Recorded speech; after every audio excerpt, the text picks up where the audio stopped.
This is our next segment of quick thoughts on Pirkay Avos. When it says hafeichba de kulaba, turn it around because everything is in it. The Zohar says istakel ba'araisa ubara alma. Hashem looked in the Torah and created the world. So everything is in the Torah. The Torah contains all knowledge.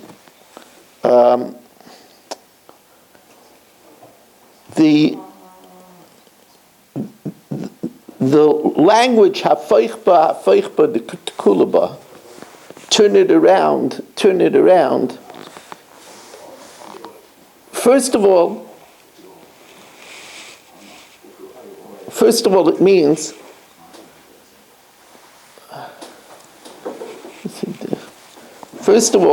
remember the Torah is a scroll. So we keep on rolling the scroll from the end to the beginning. It means keep on going it over and over and over again. Because everything is in it.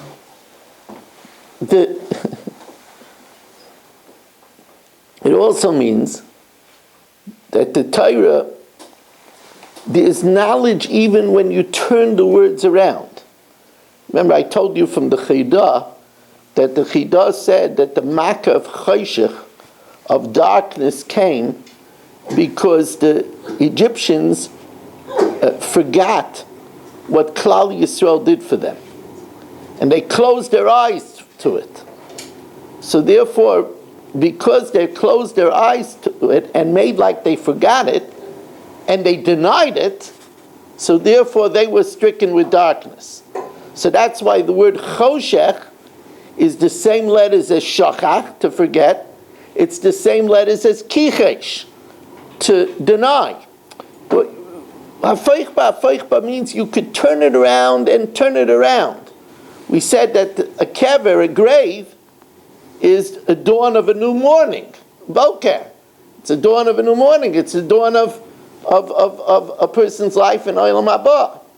The kever is also the language of rekev, decomposition, because the body decays in the grave. So you keep on turning it around and turning it around. There's a Maisa that somebody at the time of the Reb Chaim Vital had very bad shoulder pain. And he went to the doctor, and the doctor couldn't diagnose it. Couldn't diagnose it. I mean, they didn't have very great diagnostic tools in those days. They didn't have an X-ray, they didn't have an MRI, but he couldn't diagnose what was wrong. So he went to the Reb Chaim Vital. Reb Chaim Vital asked the Arizal, and the Arizal told him that Kosef turned around is Tekaf.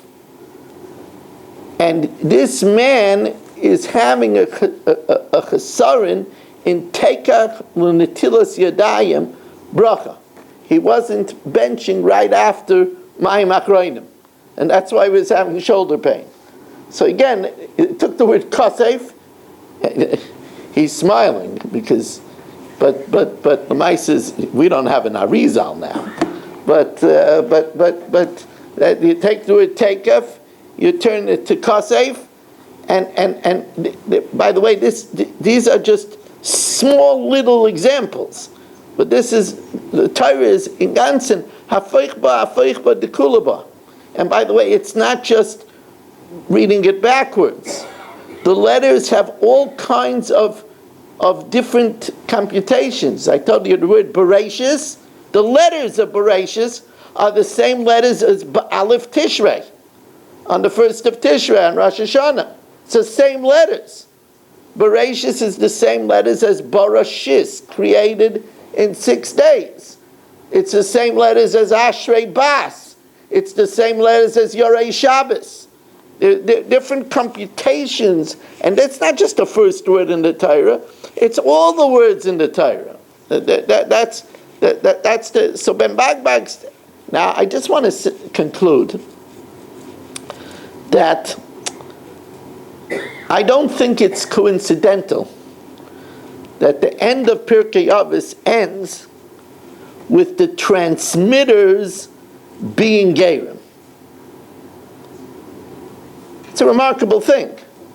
I mean, this is a anthology of the knowledge from Sinai, handed down from generation to generation. Now, we already had that part of the chain of the Messiah was Shmaya Avtalion.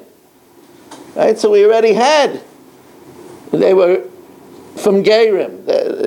But here you have again, the end of Pirkay Avos ends off with the transmission from Gerim.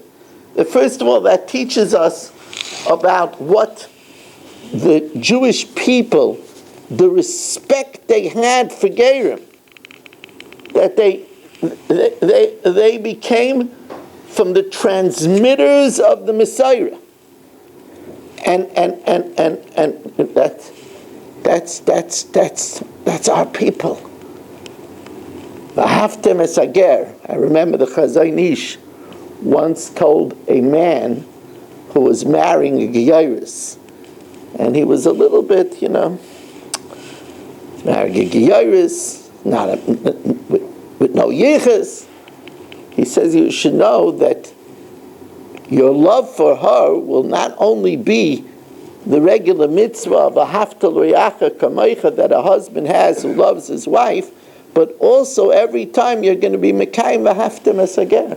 Every time. That's what the Chazon Ish told them.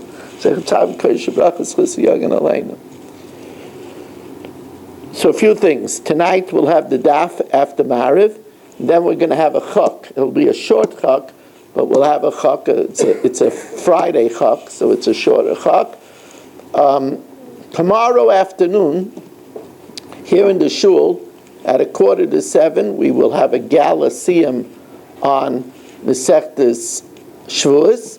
It'll be at 6:45, and anybody who wants to come and be mechazik the Mesaimim is more than welcome to join.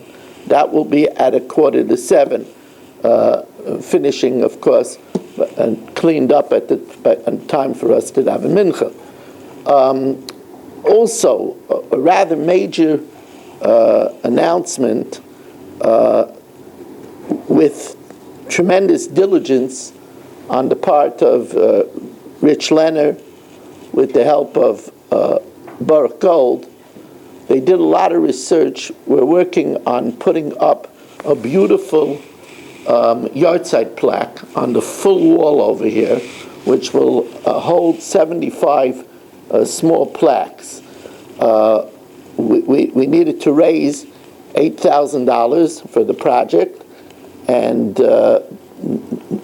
want to thank Berish Gesseman and his wife. They are taking half of the project, and Rabbi Yaakov Warman and his wife are taking a third of the project, and actually a quarter of the project. Is that a quarter? Yeah, quarter of the project. And Rabbi Backenroth, who was a colleague of mine in the Bungalow Colony for 20 years, is taking a quarter of the project. So we now have the money to fund the yahrzeit plaque. Now, individual plaques are going to be available. The individual plaques will, they'll be lit up when it's the person's yahrzeit. It'll be beautiful bronze plaques. Individual plaques will be $360.